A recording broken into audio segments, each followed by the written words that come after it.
Ahora sabemos que estamos en tiempos difíciles, ¿verdad? Este fin de semana se presentaron situaciones como actos terroríficos que nunca se habían visto en el estado, pero eso aunado a los contagios de COVID, pues ha hecho que se desestabilice un poco la iglesia, pero pues gracias a Dios, porque aquí estamos, ¿verdad? Confiando en que el Señor siempre va a tener cuidado de sus hijos. ¿Cuánto le dan gracias al Señor por eso? Entonces, pues dispongamos ahora nuestro corazón para seguir aprendiendo por medio de la palabra de Dios, donde Dios, por medio del escritor a los hebreos, nos va a estar hablando de la obra de Jesús como hombres. Ahora, en este sentido, ya hemos visto que Jesús, siendo Dios, se hizo inferior a los ángeles para tomar una forma de hombre y estando en la condición del hombre, ir a la cruz y morir por los mismos pecados del hombre. Sin embargo, también la Escritura nos enseña que esto fue con la finalidad de llevar muchos hijos a la gloria y de esa forma santificar a todos aquellos que han aceptado a Jesús como su Señor y Salvador.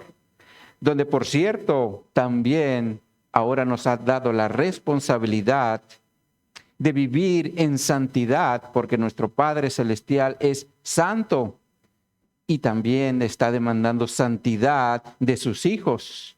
Por eso, como lo vimos la semana pasada, también nos dio recursos.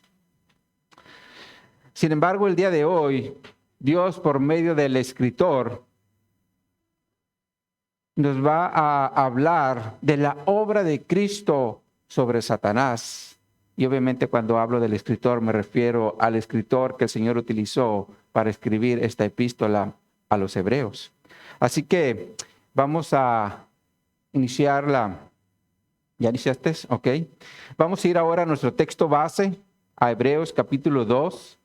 Y el día de hoy estaremos analizando los versos 14 al 18. Hebreos capítulo 2, versos 14 al 18.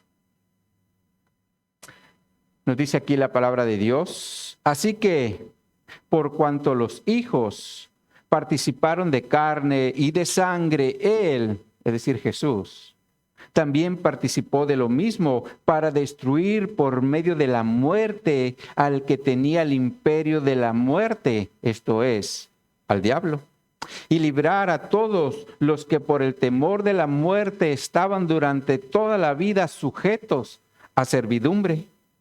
Porque ciertamente no socorrió a los ángeles, sino que socorrió a la descendencia de Abraham, por lo cual debería ser en todo semejante a sus hermanos para venir a ser misericordioso y fiel sumo sacerdote en lo que a Dios se refiere para expiar los pecados del pueblo, pues en cuanto él mismo padeció siendo tentado, es poderoso para socorrer a los que son tentados. El título que le hemos dado a esta enseñanza es Un imperio ineficaz. Un imperio ineficaz. Ahora, en la historia de la humanidad, encontramos que Dios ha permitido que ciertos imperios surjan y sean muy poderosos en la humanidad. Como por ejemplo, tenemos el imperio de Babilonia, el cual fue dirigido o operado bajo el rey Nabucodonosor, el cual Dios utilizó para disciplinar a su pueblo de Israel por su idolatría y rebeldía. Porque Dios les había dado instrucciones de adorarlo únicamente a Él, sin embargo no lo hicieron. Pero también les dio instrucciones de que no se acercaran a los pueblos paganos, pero no lo hicieron. Y como no lo hicieron, fueron influenciados por sus idolatrías y sus malos hábitos, como era el de ofrecer sus hijos en sacrificio a Baal. Por eso Dios levantó al imperio babilónico para que los sometiera a esclavitud por un periodo de 70 años. Ahora, después de ese periodo, Dios levantó a otro gran imperio, el cual fue gobernado por el rey Ciro de Persia. Y por medio de este imperio, es decir, el de los persas, los israelitas pudieron ser liberados de la esclavitud de los babilonios para regresar a Jerusalén y de esa forma restablecer el sistema del Levítico y también el templo. Porque los babilonios, cuando llegaron, arrasaron con todo, incluso destruyeron el templo. Entonces, por medio de Ciro de Persia, el Señor permitió que nuevamente se levantara el templo y de igual forma los sacrificios levíticos. Ahora, después del imperio de los persas, Dios permitió que se levantara otro gran imperio, el cual ahora sometió a los persas. Y este fue el imperio de los griegos, comandado por Alejandro Magno, el cual, una vez que dominó a los persas, murió, y por lo tanto el imperio de los griegos se dividió por 4 de sus grandes generales, los cuales también eran conocidos como diáconos o como sucesores, y estos fueron Casandro, Ptolomeo, Antígono y Seleuco. Sin embargo, mis hermanos, después de los griegos, Dios permitió que se levantara el imperio de Roma. Y estos, pues ahora sometieron a los griegos. Y bajo este imperio fue cuando Dios se encarnó y descendió a esta tierra para efectuar su obra como hombre. Ahora, el imperio de los romanos, como los otros 3 imperios, es decir, el babilónico, el persa y el griego, también terminó siendo sometido, solo que en el caso de los romanos fue por medio de los bárbaros, los cuales poco a poco se fueron metiendo hasta que los dominaron. Y esto también derivado a que Roma tenía muchos conflictos internos como república. Pero el punto es que estos grandes y poderosos imperios también fueron derrotados por otros más poderosos que ellos. Y en este mismo sentido, mis hermanos, hoy hay un imperio, el cual es muy antiguo y sigue existiendo en toda la historia de la humanidad. El cual, por cierto, sigue teniendo el control y dominio del ser humano, y este es el imperio de Satanás. Ahora, todos sabemos que este imperio inició en Edén cuando Adán y Eva cayeron en pecado por desobedecer a Dios. Y por medio del pecado, el hombre y la mujer empezaron a vivir bajo el dominio de Satanás, porque el diablo se mueve a través del pecado del mismo hombre. Por lo cual, desde Edén hasta el día de hoy, nadie puede decir que irá al infierno por culpa del diablo. ¿Y saben por qué? Porque el hombre irá al infierno por su propio pecado. Por ese motivo, muchos hombres y mujeres van a pasar la eternidad en el castigo de fuego, el cual Dios tiene preparado para Satanás y sus demonios, porque a final de cuentas, ellos también, como Adán y Eva, cayeron en pecado al rebelarse contra Dios. Por lo cual, si el hombre y la mujer sigue viviendo bajo el dominio de su propio pecado, su destino eterno será el mismo que Satanás y sus demonios. Y eso es lo que Satanás quiere, mis hermanos, porque a final de cuentas él ya está sentenciado al castigo eterno por su rebelión contra Dios.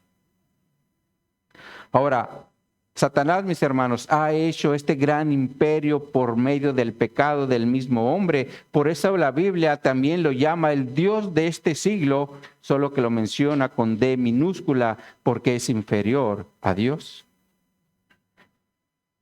Pero la buena noticia es que este imperio, que es gobernado por el pecado, también tendrá su fin, como todos los imperios que han surgido en esta tierra.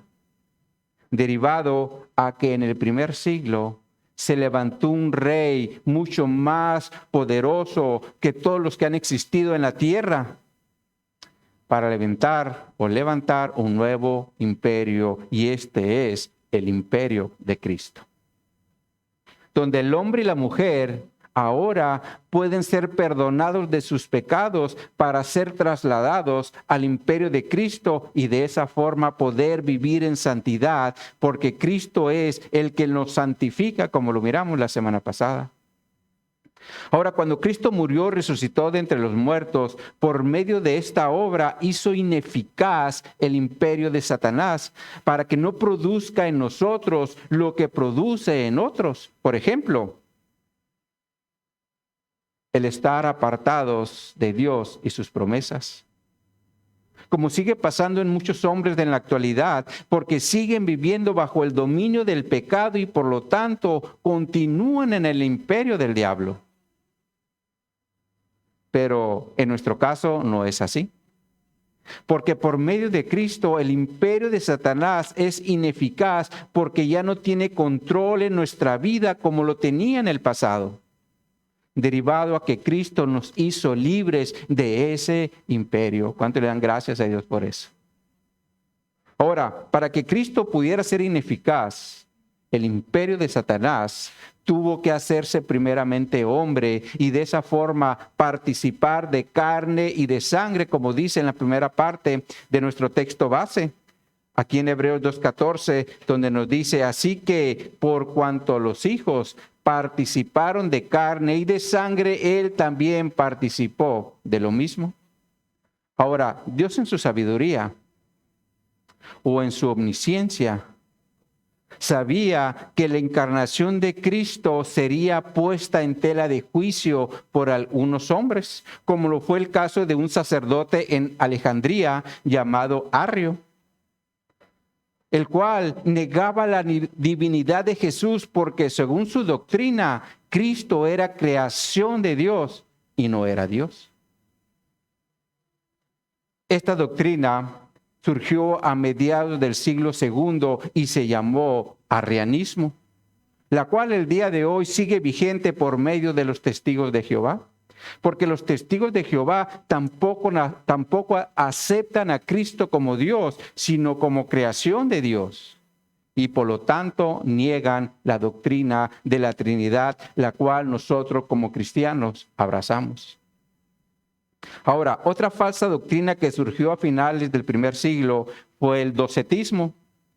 Esta doctrina enseña que Jesús solo estuvo en la tierra en apariencia y por lo tanto sus sufrimientos y crucifixión no fueron reales, sino solamente en apariencia. Por eso Dios utilizó a ciertos hombres para dejarnos por escrito en su palabra cuál fue la verdadera condición de su Hijo en esta tierra.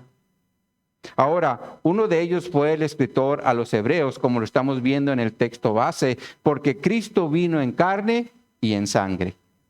Pero otro fue el apóstol Pablo, el cual les escribió a los filipenses en Filipenses 2, versos 5 y 8, donde les dice, haya pues en vosotros este sentir que hubo también en Cristo Jesús, el cual, siendo en forma de Dios, no estimó ser igual a Dios como cosa que aferrarse, sino que se despojó de sí mismo, tomando forma de siervo, hecho semejante a los hombres, y estando en la condición de hombre, se humilló a sí mismo, haciéndose obediente hasta la muerte y muerte de cruz. Entonces es claro que Jesús, siendo Dios, se hizo hombre para poder hacer ineficaz el imperio de Satanás.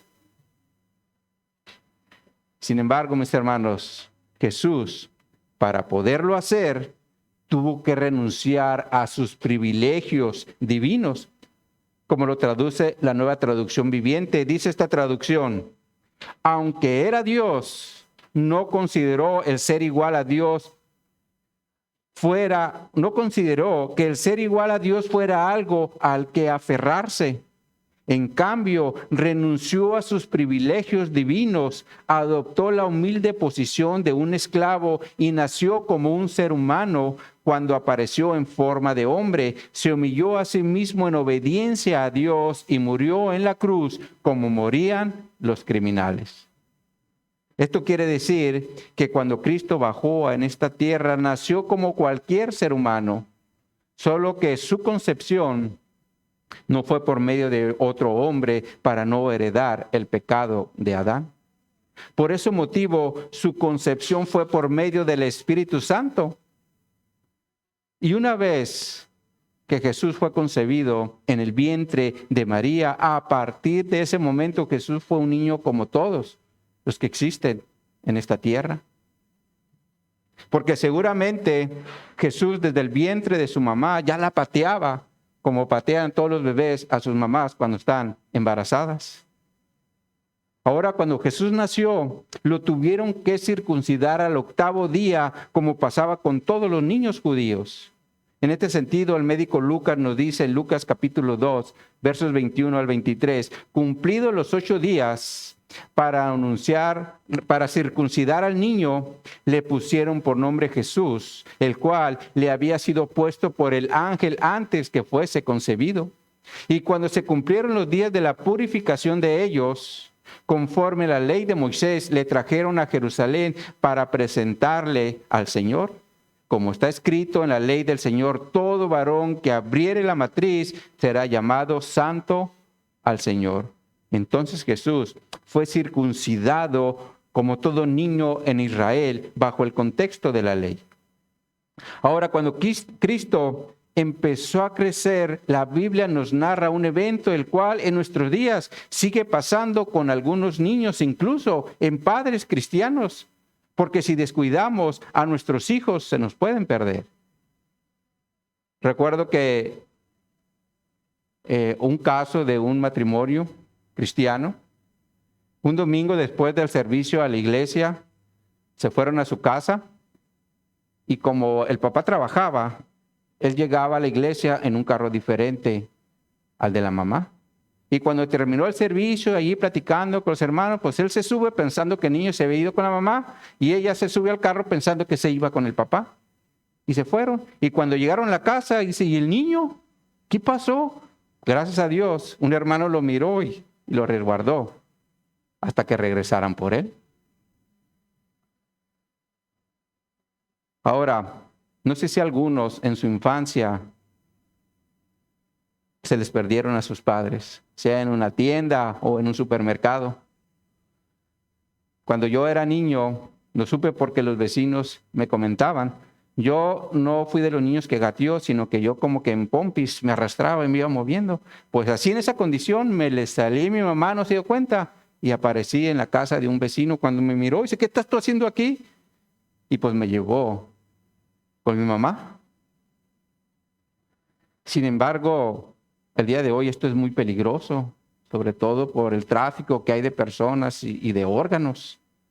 Por eso los padres tienen que estar muy al pendiente de sus hijos, porque si se les salen o los descuidan, corren el peligro de no volverlos a ver, como haya pasado con unos niños. Ahora, estas cosas pasan con los niños y Jesús no fue la excepción. Solo que Jesús lo hizo cuando tenía 12 años. Como lo narra el médico Lucas en su evangelio, veamos esa escritura. Vayan a Lucas capítulo 2, versos 41 en adelante. Vayan a su Biblia. Lucas 2, 41.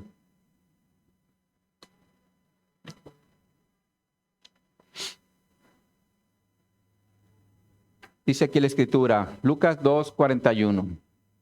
Iban sus padres todos los años a Jerusalén a la fiesta de la Pascua, y cuando tuvo 12 años, subieron a Jerusalén conforme a la costumbre de la fiesta. Al regresar ellos, acabada la fiesta, se quedó el niño Jesús en Jerusalén sin que lo supiesen José y María. Y pensando que estaba entre la compañía, anduvieron camino de un día y le buscaban entre los parientes y los conocidos. Pero como no le hallaron, volvieron a Jerusalén buscándole. Y aconteció que 3 días después le hallaron en el templo, sentado en medio de los doctores de la ley, oyéndoles y preguntándoles. Ahora se imaginan, mis hermanos, perder a un hijo 3 días. Esto definitivamente sería algo terrible para un padre.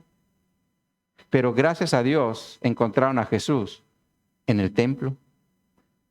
Ahora el verso 47 nos enseña algo interesante en relación a Jesús. nos dice, y todos los que le oían se maravillaban de su inteligencia y sus respuestas. Esto nos enseña que Jesús era un niño con inteligencia, pero también era conocedor de las leyes judías. Por eso dice que se maravillaban de sus respuestas. Y en este sentido nos dice el verso 52, y Jesús crecía en sabiduría y en estatura y en gracia para con Dios y los hombres.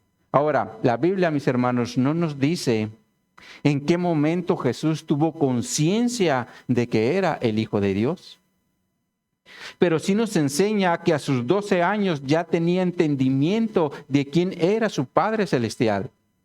Por eso cuando sus padres terrenales, María y José, le encontraron en el templo, Jesús les dice en el verso 49, ¿por qué me buscáis? ¿No sabéis que en los negocios de mi Padre me es necesario estar? Entonces Jesús a sus 12 años ya sabía que era el Hijo de Dios. Sin embargo, como todo hijo, continuó en sometimiento a sus padres hasta el día que inició su ministerio, esto es, a eso de los 30 años, como también lo menciona el médico Lucas en Lucas 3:23, cuando dice, Jesús mismo al comenzar su ministerio era como de 30 años, hijo según se creía de José, hijo de Elí, por lo cual Jesús, mis hermanos, fue un hombre de carne y hueso desde que nació hasta el día de su muerte. Por eso el escritor a los Hebreos dice que participó de carne y de sangre, porque cuando lo golpeaban o rasgaban su piel, sangraba como todo ser humano. Sin embargo, mis hermanos, Dios también nos advierte en su palabra que habrá hombres que serán anticristos, como lo menciona por medio del apóstol Juan en su primer carta, donde nos dice en 1 Juan 2:18, hijitos, ya es el último tiempo. Y según vosotros oísteis que el anticristo viene, así ahora han surgido muchos anticristos. Por esto conocemos que es el último tiempo. Ahora Juan ya desde el primer siglo decía que estaba en el último tiempo, donde también nos habla del surgimiento de anticristos, es decir, gente que estará en contra de Jesús y su obra. Por eso en el capítulo 4 nos dice algo importante a nosotros como iglesia, y es algo que siempre debemos tener presente. Véanlo en su Biblia, vayan a 1 Juan 4:1. Vamos a leer solamente los primeros 3 versos donde el Señor nos habla y nos da una advertencia. Dice 1 Juan 4:1, amados, no creáis a todo espíritu, sino probad los espíritus si son de Dios, porque muchos falsos profetas han salido por el mundo, y en esto conocer el Espíritu de Dios. Todo espíritu que confiesa que Jesucristo ha venido en carne es de Dios. Y todo espíritu que no confiesa que Jesucristo ha venido en carne no es de Dios. Y este es el espíritu del anticristo, el cual vosotros habéis oído que viene y que ahora ya está en el mundo. Entonces es claro que si una persona niega que Jesús vino en carne, como es el caso del docetismo, significa que son anticristos y por lo tanto son enemigos de Dios porque están negando lo que Dios nos enseña en su palabra. Ahora, en la segunda parte del texto base, el escritor a los Hebreos nos dice que era necesario que Cristo bajara a este mundo en carne y sangre para destruir por medio de la muerte al que tenía el imperio de la muerte, esto es, al diablo. Ahora, aquí hay una palabra que es importante ponerle atención. Esta palabra es destruir, la cual en griego significa anular, cancelar, quitar, abolir o hacer ineficaz. Y eso es lo que hizo Jesús con su muerte en la cruz, porque hizo ineficaz el imperio de Satanás y por lo tanto perdió su poder y dominio sobre nuestra vida. Por eso el verso 15 del texto base nos dice, y librar, Hebreos 2:15, y librar a todos los que por el temor de la muerte estaban durante toda la vida sujetos a servidumbre. Ahora, si hay algo que el hombre y la mujer le da miedo, eso es morir. Por eso cuando empezó el virus del COVID-19, el mundo entero cayó en pánico. Ahora no tanto por el contagio, sino por lo que estaba causando el contagio. Porque muchos estaban muriendo y no había una posible solución. Ahora, no es que ya tengamos hoy la solución, porque definitivamente el virus sigue activo. Pero las vacunas de alguna forma nos han estado dando anticuerpos para que cuando nos contaminemos o nos contagiemos, nuestro mismo cuerpo pueda enfrentar al virus con mejores anticuerpos y de esa forma no morir. Ahora, también sabemos que hay enfermedades que nos pueden llevar a la muerte, como es el caso del cáncer o incluso la diabetes. Sin embargo, aunque una persona no esté enferma, el miedo a la muerte siempre estará ahí. Como por ejemplo, si una persona va a un velorio, será expuesto a la muerte porque la estará mirando directamente por medio de la persona que falleció. Por eso en los velorios la gente es más sensible al temor de la muerte, porque nos recuerda lo frágil que somos, porque tarde que temprano la vamos a experimentar. De hecho, por eso a algunos no les gusta ir a los velorios. Sin embargo, mis hermanos, cuando vamos de viaje, sea en un avión o sea en un autobús, la muerte también hará acto de presencia, porque luego empezamos a pensar, si vamos en el avión, ¿y qué pasaría si el avión se estrella? ¿Y qué pasaría? ¿Sí? Y sobre todo porque vemos así películas de que pasaron, ¿no? ¿Qué pasaría si empieza ahí de repente a invadir nuestra mente? No sé si a ustedes les ha pasado alguna vez, pero a mí se me ha pasado en varias ocasiones, ¿verdad? Porque la muerte siempre va a buscar la forma de hacerte presente o hacerse presente en nuestra vida con la finalidad de hacernos tener miedo, causar temor. Sin embargo, mis hermanos, la muerte también puede causar una doble reacción. Una es, como ya lo mencioné, el miedo a morir. Pero el otro es llevar al hombre al arrepentimiento por sus pecados. Sin embargo, mis hermanos, Satanás siempre va a estar buscando la forma de que vivamos en temor, pero también va a buscar la forma de darnos distractores para que no pensemos en el arrepentimiento, sino en los placeres del mundo, para que sigamos siendo esclavos de su imperio. Pero si tú y yo, mi hermano, somos cristianos, debemos entender que Cristo ya nos hizo libres del temor de la muerte, porque ahora la muerte no es más que una puerta que se abre para que entremos a la eternidad, donde se acabarán el llanto, las tristezas y los dolores que enfrentamos cada día por nuestra situación caída. Por lo cual la muerte para el cristiano no debe causar temor, porque por medio de Cristo pasaremos a una mejor vida.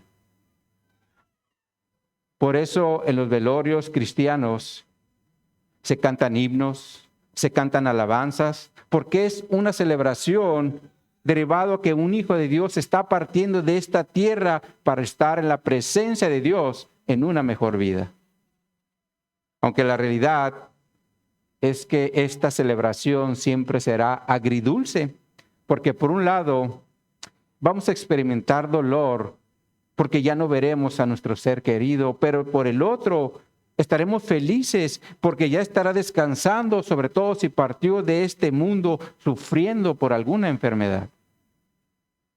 Pero el punto es que todos tarde que temprano vamos a morir, pero la gran diferencia está cómo partimos de esta tierra, es decir, con Cristo o sin Cristo. En este sentido, en la semana miré una ilustración que me gustó para compartírselas el día de hoy en relación a la muerte.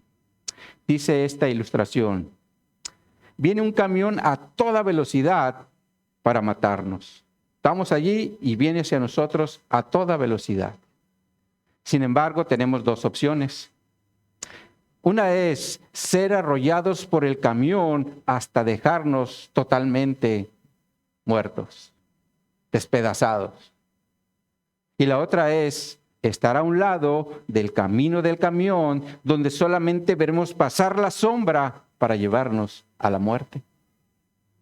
Ahora estoy plenamente seguro de que todos quisiéramos la segunda opción, porque aunque vamos a morir, experimentaremos la muerte como una sombra que pasa, pero para estar en la presencia de Dios. Por eso Pablo dice en Romanos capítulo 14, verso 8, pues si vivimos, para el Señor vivimos. Y si morimos, para el Señor morimos. Así pues, sea que vivamos o que muramos, del Señor somos. Ahora, en este mismo sentido, el salmista dijo en el Salmo 116, verso 15, estimada es a los ojos de Jehová la muerte de sus santos.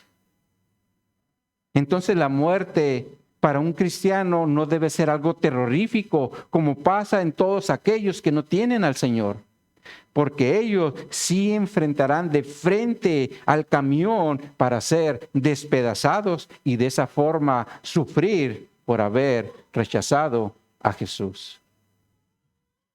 Lo cual, a final de cuentas, es vivir en esclavitud bajo el dominio de Satanás, porque lo único que Satanás quiere es hacer sufrir a la humanidad, porque a final de cuentas él también está sufriendo derivado que fue expulsado de la presencia de Dios por su rebelión o pecado.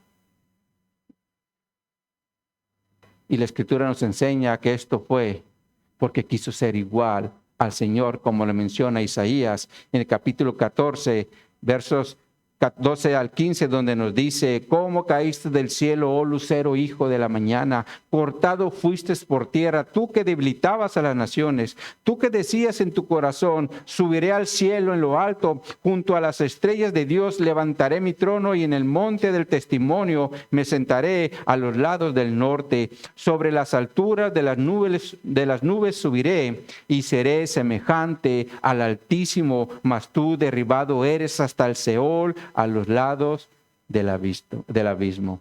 Por lo tanto, Satanás ya está condenado a pasar toda la eternidad en el lago de fuego.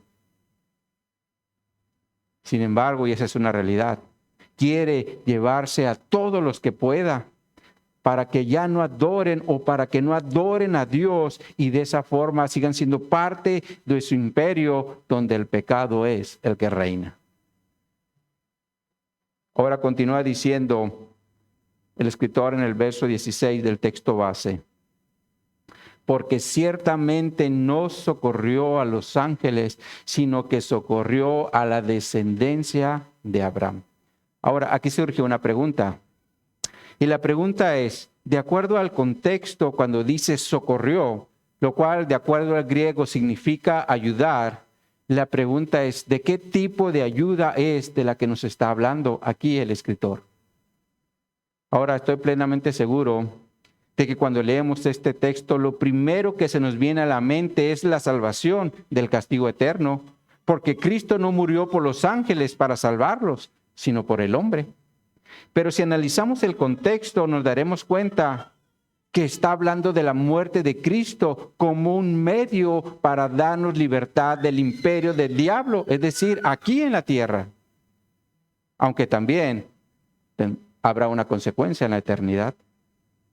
Porque Cristo, por medio de su muerte, destruyó o hizo ineficaz el imperio de Satanás, como dice el verso 14. Ahora en el verso 15 nos habla de librar a todos los que por temor de la muerte estaban esclavizados a servidumbre. Y obviamente se refiere a la servidumbre que la humanidad tiene bajo el imperio de Satanás.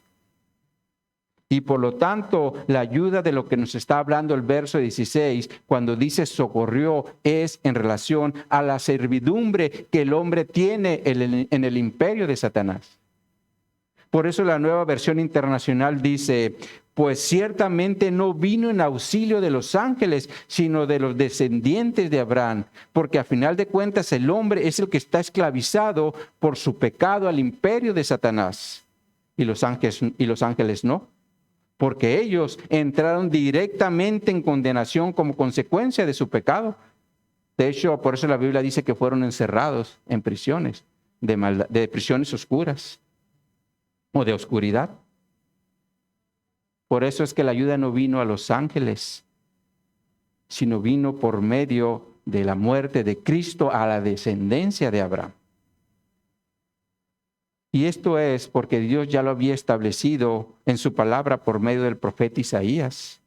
En Isaías 48, verso 8 al 10, nos dice, pero tú, Israel, siervo mío eres tú, Jacob, a quien yo escogí, descendencia de Abraham, mi amigo.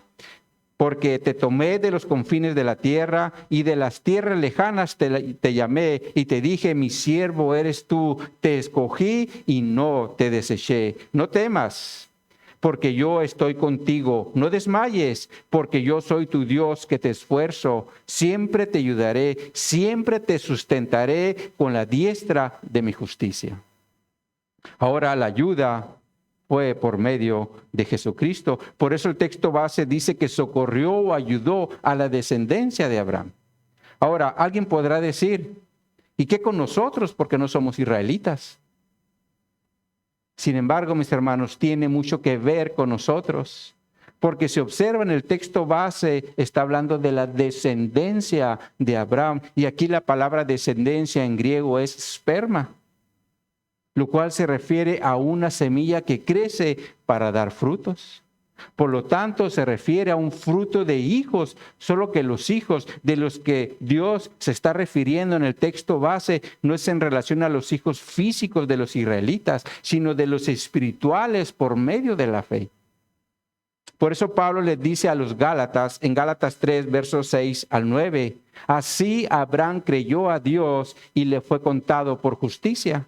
Sabed, por tanto, que los que son de fe, estos son hijos de Abraham. Y la Escritura, previendo que Dios habría de justificar por la fe a los gentiles, dio de antemano la buena nueva a Abraham, diciendo, en ti serán benditas todas las naciones, de modo que los que son de fe son bendecidos con el creyente Abraham.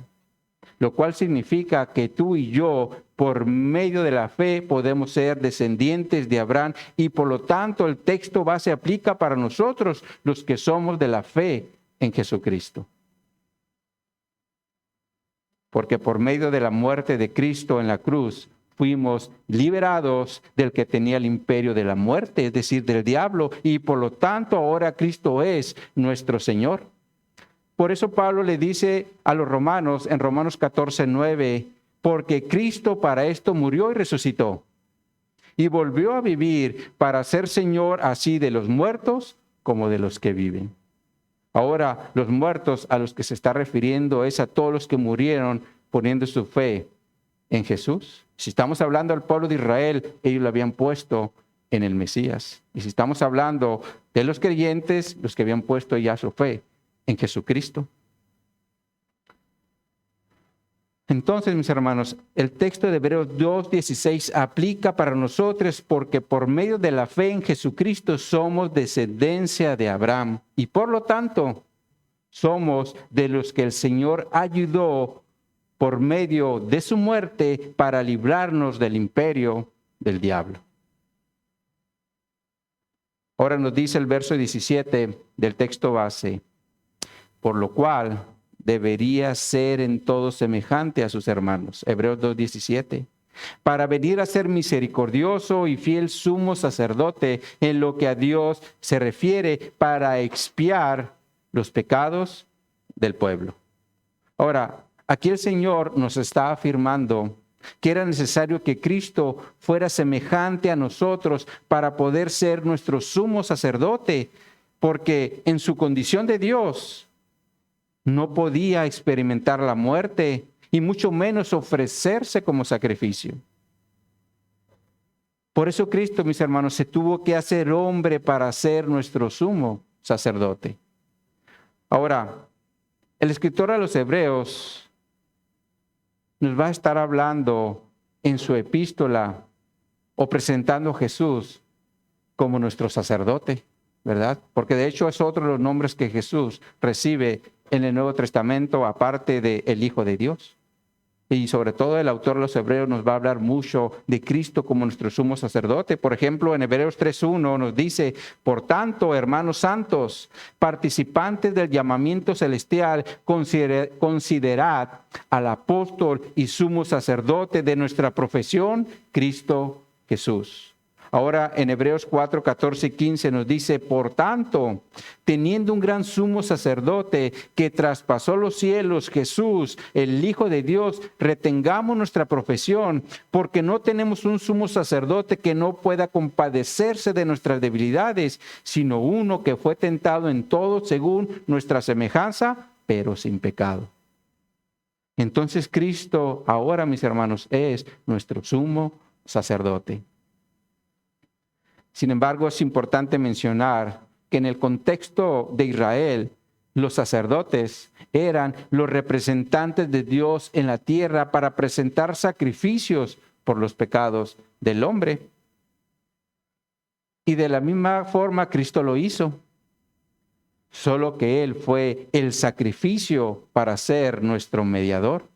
Por eso Pablo dice en 1 Timoteo capítulo 2, versos 5 y 6, porque hay un solo Dios y un solo mediador entre Dios y los hombres, Jesucristo, hombre, el cual se dio a sí mismo en rescate por todos, de lo cual se dio testimonio a su debido tiempo. Ahora, Jesús como sacerdote también es misericordioso porque es compasivo con cada uno de nosotros. Porque la realidad es que por medio del pecado caímos en un estado de indignidad y por lo tanto merecíamos la ira y el juicio de Dios. Pero Dios, por medio de Jesucristo, derramó sobre la vida de cada uno de nosotros su amor y su gracia para que no recibiéramos el castigo que merecíamos, y esto es misericordia. Ahora, Cristo, mis hermanos, no solamente fue misericordioso, porque también fue fiel en lo que a Dios se refiere, lo cual significa que por el hecho de que Jesús sea misericordioso, no dejaría de cumplir las demandas que Dios estableció en su palabra, como lo es el castigo por el pecado, el cual es la muerte. Por eso el Señor dice en Ezequiel capítulo 18, verso 4, he aquí que todas las almas son mías, como el alma del Padre, así el alma del Hijo es mía, el alma que pecare, esa morirá. Ahora también dice en Romanos 6, 23, un texto que todos conocemos, porque la paga del pecado es muerte. Y como el hombre peca todos los días contra Dios, merece morir. Pero Jesús, como nuestro sumo sacerdote, se presentó como un sacrificio vivo por nuestros pecados para poderlos expiar. Ahora, la palabra expiar tiene el sentido bíblico de aplacar la ira de un ofendido. Y en este caso, el ofendido es Dios por todos los pecados que cometemos en el día a día. Sin embargo, la palabra expiar también tiene el sentido bíblico de propiciar. Y cuando se habla de propiciar, sobre todo en el Antiguo Testamento, se refiere a obtener un perdón o una reconciliación. Por ejemplo, en 2 de Crónicas capítulo 29, versos 23 y 24 nos dice: después se hicieron acercar delante del rey y de la multitud los machos cabríos para expiación, y se pusieron sobre ellos sus manos. Y los sacerdotes los mataron e hicieron ofrenda de expiación con la sangre de ellos sobre el altar para reconciliar a todo Israel, porque por todo Israel mandó el rey hacer holocaustos y la expiación. Ahora, esta escritura obviamente está en el contexto del templo, donde por medio de los sacrificios de los machos cabríos, el pueblo se reconciliaba con Dios a través de la muerte de ellos. Y eso fue exactamente lo que hizo Jesús, porque se entregó como ese sacrificio vivo para derramar su sangre por los pecados del pueblo, como también ya lo había profetizado Dios por medio de Daniel, cuando habló de las 70 semanas, en Daniel 9:24, donde nos dice, 70 semanas están determinadas sobre tu pueblo y sobre tu santa ciudad, para terminar la prevaricación y poner fin al pecado y expiar la iniquidad, para traer la justicia perdurable y sellar la visión y la profecía y ungir al santo de los santos. Ahora, cuando Jesús murió en la cruz por la rebelión del pueblo, también le puso fin al pecado que nos condenaba. Y por lo tanto, también el Señor nos dio la justicia perdurable, la cual al día de hoy está vigente para todos aquellos que son pecadores y se arrepienten pidiéndole perdón a Dios por sus pecados. Ahora, por último, en el verso 18 del texto base nos dice, pues en cuanto Él padeció siendo tentado, es poderoso para socorrer a los que son tentados. Ahora, aquí es importante ponerle atención a la palabra tentado, porque en su original esta palabra se refiere a poner a prueba o ser probado. Y en este sentido Jesús, en su ministerio terrenal, de hecho lo inició siendo probado en el desierto después de un ayuno de 40 días, porque Él fue tentado a usar su poder divino cuando tenía hambre. Por eso Satanás le dijo, si eres el Hijo de Dios, di que estas piedras se conviertan en pan. Sin embargo, Jesús resistió esa prueba porque sabía que para poder ofrecer salvación y perdón de pecados a la humanidad, todo lo debería hacer como hombre y no como Dios, aunque era Dios. Por eso el texto base nos dice que padeció siendo tentado, y como pasó la prueba, ahora Cristo es poderoso para socorrer a los que son tentados.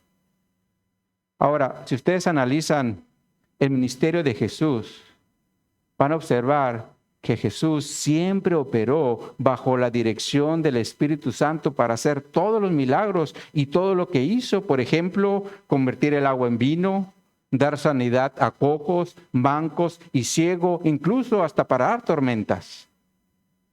Todo lo hizo en el poder del Espíritu Santo, el cual también mora en nosotros por medio de la fe en Jesús. Y por lo tanto, si nos dejamos dirigir por el Espíritu Santo, también podemos pasar las pruebas como las pasó Jesús. Porque el Espíritu Santo es que nos ayuda, nos guía para que podamos resistir. Pero si el que nos está controlando es el viejo hombre, la realidad es que no pasaremos ninguna prueba porque el viejo hombre no quiere glorificar a Dios, sino satisfacer sus deseos mundanos. Por eso es mejor que busquemos en todo momento la dirección del Espíritu Santo, porque Jesús ahora opera por medio de Él. Y de esa forma vamos a poder salir vencedores en todas nuestras pruebas. Amén, mis hermanos. Entonces, como conclusión, salgamos de este lugar teniendo presente los siguientes 3 puntos. En primer lugar, cuando Jesús vino a esta tierra, fue un hombre como cualquier ser humano, porque tenía un cuerpo físico y si lo golpeaban o desgarraban su piel, Él también sangraba como cualquier ser humano. Y esto nos lo enseña la Biblia cuando los romanos lo martirizaron, lo latigaron, o le pusieron incluso una corona de espinas en su cabeza. Él sangró. Sin embargo, por medio de la muerte de Cristo en la cruz, el imperio del diablo ahora es ineficaz porque perdió su poder y dominio sobre nuestra vida y por lo tanto ahora podemos pertenecer al reino de Cristo. En segundo lugar, Cristo nos libró del temor de la muerte y por lo tanto la muerte ahora es una puerta que se abre para entrar a una mejor vida. Y en tercer lugar, En Cristo tenemos un sumo sacerdote que es misericordioso y fiel, porque se compadece de nuestra debilidad y por lo tanto nos ayuda por medio del Espíritu Santo para que podamos salir vencedores en nuestras pruebas, porque Cristo siempre va a estar a nuestro lado por medio del Espíritu Santo y de esa forma nos dará el oportuno socorro que cada uno de nosotros necesitamos. Amén, mis hermanos. Bueno, pues vamos a orar. Pues mi Dios, te damos gracias, Señor, por lo que nos has hablado en tu palabra. Definitivamente